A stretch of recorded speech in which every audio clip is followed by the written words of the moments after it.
President Trump is tweeting from the White House about Michael Cohen's plea deal. Our Major Garrett is there.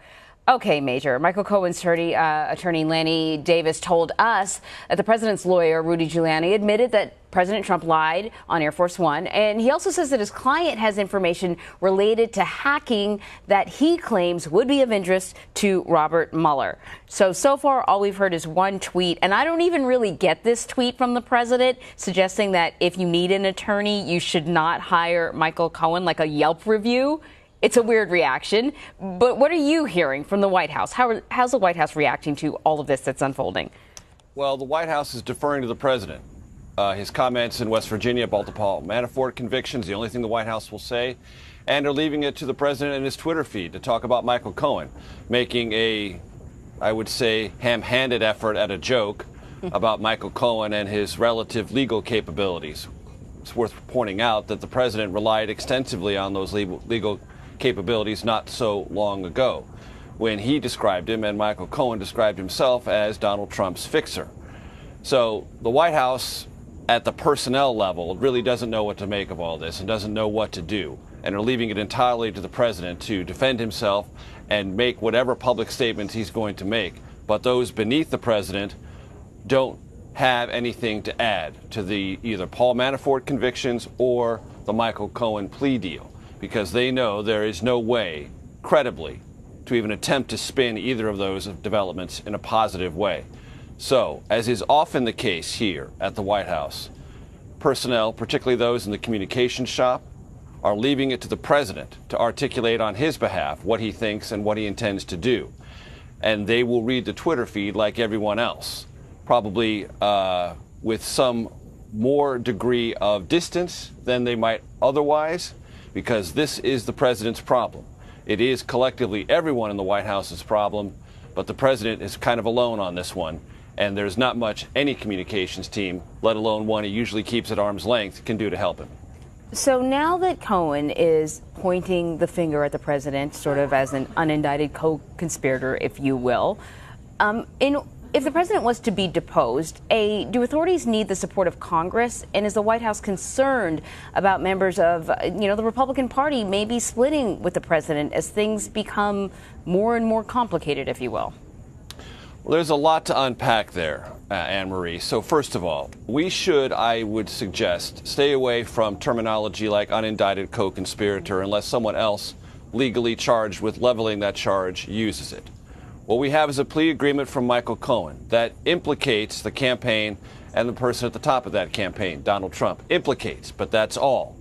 And there are those in the legal community, and certainly those sympathetic to the president, who already are asserting, look, it wasn't a campaign issue, it was a private company issue.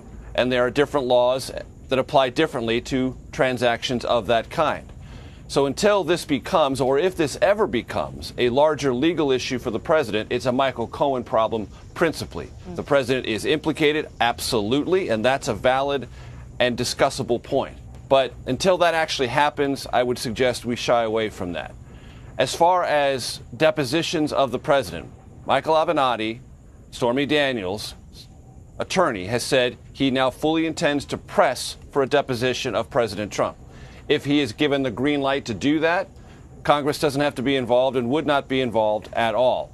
That's a matter that the courts will decide, and will decide whether or not there's enough reason to have a deposition, whether a president can be deposed under these circumstances, and whether it will go forward. Those are legal hurdles yet to be pursued. But Michael Avenatti has made it absolutely clear he will pursue them with the absolute fullness of his legal skills and on behalf of his client. We have to wait and see what happens there. As far as Congress and the Republican-led Congress, absolute silence yesterday, except for those who were willing to say, well, I don't know if the president's going to pardon anybody. That's his authority, not my lane. Above my pay grade is what the second-ranked Senate Republican John Cornyn of Texas said. But you did not see Republicans saying, wow, what a huge development this is. I'm now deeply concerned about the future of the Trump presidency. They may eventually get there, but they weren't there in the immediate aftermath of either the Paul Manafort convictions or the Michael Cohen plea deal. Republicans know, for better or for worse, and some fear it might very well be for the worst, they are tied to Donald Trump. And their fate in the midterm elections will be very closely aligned with the way the public decides what has become of the Trump presidency and what this entire atmosphere around the Trump presidency is in terms of legality or illegality. And Republicans, based on their silence yesterday, are suggesting they're going to have to ride it out as best they can unless other developments force them to take a different tack. Well, keeping that in mind, the president is planning a number of sort of campaign-style stops over the next few weeks leading up to the midterm elections. Certainly last night at the West Virginia rally, there was a lot of enthusiasm and support for him at that rally. But I'm wondering if there is a concern as the Mueller investigation drags on, as others in the president's sphere become sucked into the various investigations, if there's a concern that he will not be helpful when it comes to the midterm elections.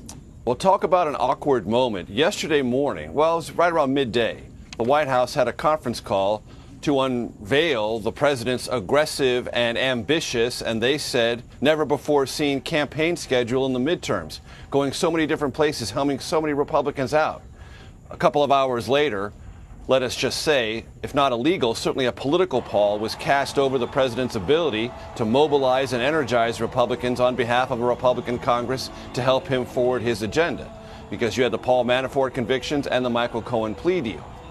So the White House knows it is now in that environment in which they will be having to press ahead and make the president's case on behalf of a Republican-led Congress to advance his agenda. They are one and the same. And it's worth also pointing out that as busy and as hectic a news day as it was yesterday, almost, not entirely, but almost set to the side was an indictment of a sitting member of Congress, Duncan Hunter Jr. of Southern California, Republican. Again, one of the earliest endorsers of the Trump campaign and one of his most vociferous and active and visible advocates in the House of Representatives. What's interesting about that, Anne-Marie, is now the two of the very earliest endorsers of candidate Trump and those who were most active building the Trump agenda and pressing it forward within the House Republican Conference, Duncan Hunter Jr. of California and Chris Collins of New York, are now both under indictment. That doesn't help the larger atmospherics around the Trump cause or the Trump approach to governance. Yeah, it is very interesting. Major Garrett, thank you very much. Sure.